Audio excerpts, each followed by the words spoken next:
àìṣolóṣèlú mo ti pariwo APC bí mo ti pariwo PDP nígbà sáyẹn ìgbìjàbí délé ẹ̀kọ́ ẹjọ́ èèyàn méjì ẹjọ́ tó lọ náà èèyàn méjì báàdì yìí báàdì burúkú. Ẹ̀mí dákọ̀.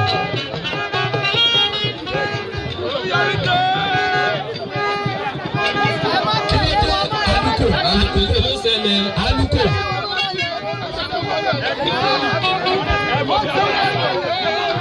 Wọ́n ní ọmọ Alhaji Ziko Abdulrahman Mustapha wọ́n náà fẹ́ gbégbá òṣèlú ọbẹ̀ díje lóko state honourable London Accord ní Ìbàdàn South East ní ìbàjẹ́ Ziko Junior Wonder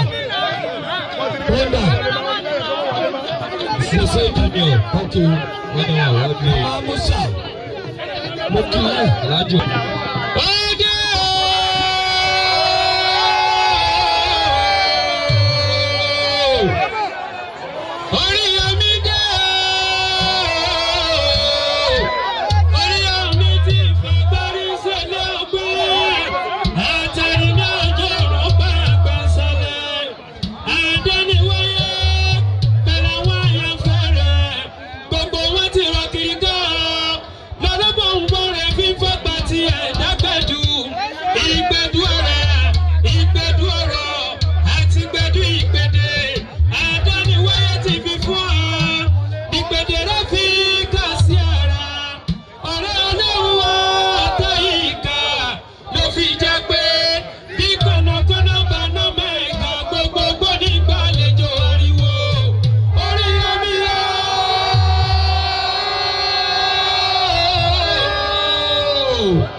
Ìtàkùn tí jìrọ̀ kì í kú ọ́, aṣẹ́gun kan kì í ti pẹ́. Ọmọdé kúlẹ̀ ó ní sí ìwé o, Amsat ó ní sí ìṣọ́. Ìṣòro rẹ̀ ó ní dọ̀rẹ́, ìpèdè rẹ̀ ó ní dọ̀rẹ́, ayé ò ní mọ́ lóhùn náà lọ.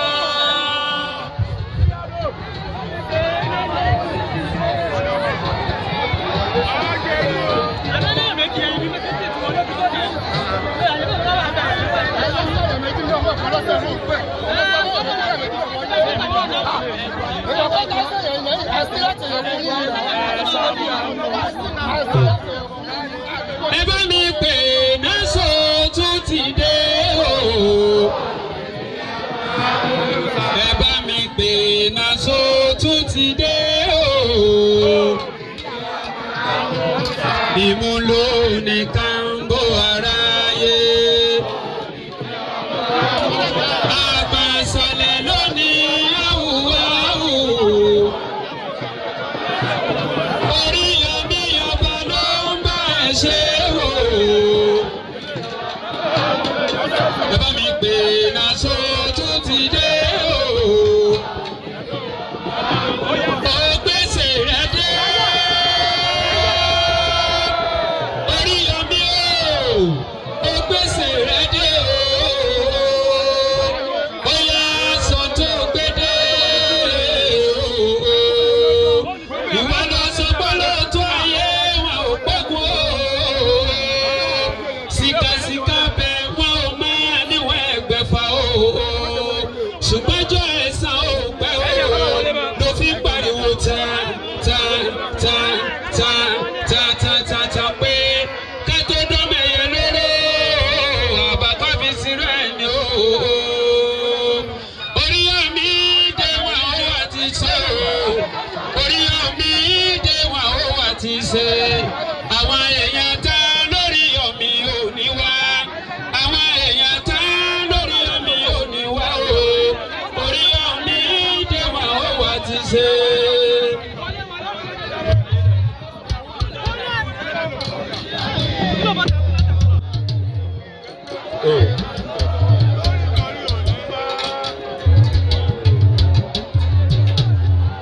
Ẹ ṣeun. Oríyọmí dé. Oríyọmí dé.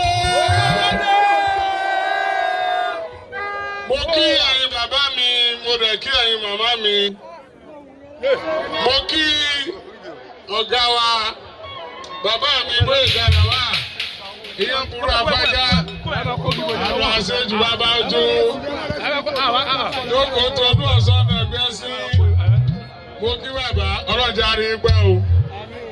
Mo kí Saheed Mr Sport. Mo ní bàbá ń bí, mo sì lábúrò ń bí. Bàbá Gbóyèga Lawal ni bàbá wa.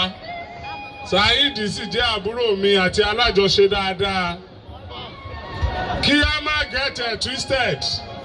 Tí a bá rí pìrìsẹ́ńtà kan tó jẹ́ professional broadcaster lẹ́ni nípínlẹ̀ Ọ̀yọ́ tó bá ń tẹ̀lé olóṣèlú kan bóyá ń polongo ẹ̀.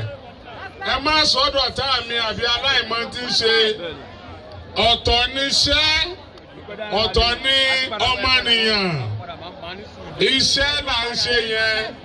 Tó bá tó àkókò ìfọmọnìyàn hàn. Ìyẹn náà ń pè ní dátì ẹ̀mọ̀ ní gbogbo ìpínlẹ̀ Ọ̀yọ́. Ẹni àrí pé mo ṣe ń wọlé lẹ́ẹ̀kan náà ní Saheed yan. Ẹni pé bẹ́ẹ̀mi àti bàbá Gbóyèga Lawal bá kíra wa, a lè pín aláìsọ̀rọ̀ síra wa létí. Nǹkan tá à ń sọ náà nìyẹn. Èyí tó wá apply sáà pìrìsẹ́ńtà yìí náà ló apply sí gbogbo ọlọ́jà. Tẹ́ mọ́ àwọn Rubber Footwear Association of Oyo State, Nigeria. A ṣẹ̀ṣẹ̀ mọ́ báwọn ṣe ayẹyẹ. Ṣùgbọ́n ó fi hàn wá pé ẹgbẹ́ náà ń gbòòrò sí lójoojúmọ́. Àwọn tó dẹ̀ wá ń bẹ̀ náà Ọlọ́run tún fi wọ́n hàn sí nínú ayé. Àdókòrò mọ́ gbangba là ń lò. Mo ṣe ládùúgbò àgbẹ̀ tó bá tún dọdún tí mo yóò tún jù báyìí lọ. Lórúkọ Oríyọmí Hamzat àti àwọn ìgbìmọ̀ rẹ̀, àwọn náà ṣe nǹkan kékeré. Ṣùgbọ́n kì í ṣe torí owó lẹ ṣe pé èmi síbí lénìí. Kì í ṣe torí owó tẹ fẹ́ gbà lọ́wọ́ mi. Ẹ pè mí torí pé ẹ nífẹ̀ẹ́ mi. Mo dẹ̀ tún rí bí part of endorsement pé gbogbo ẹ̀yin tẹ́ ẹ bá ń wò wá o, tiwa lóríyọmí o. Oríyọmí dé. Ẹ̀yin náà wá máa tọ́jú àwọn clips ọ̀rọ̀ tí mo bá ń sọ àkálẹ̀ rẹ̀. Àti irú tá à ń ṣe lénìí, ẹ fi béèrè pé Oríyọmí aláǹfààní àti pé àwọn tí wọ́n gbé owó lẹ̀ tówó yẹn ó pọ̀ tí ó tó wá ṣe gbogbo tá a fẹ́ ṣe. Ọmọnìyàn la pè mọ́ ọlá. Àsìkò tó tó yìí, Ọlọ́run ti gbé ọsípò náà nílò ọmọnìyàn. Tí n bá fẹ́ gbàgbé ẹ plé òní fèmí náà ká lè jọ mọ wúlò fúnra wa. Torí gbà mí ń bẹ àwọn nǹkan kan ju owó lọ. Tó bá dúró àkókò náà àníwá ara wa tì. Ìní pọ̀ láròyé. Èmi náà ó rí ẹbẹ́ yìí máa rí. Àbí ta ni màá rí?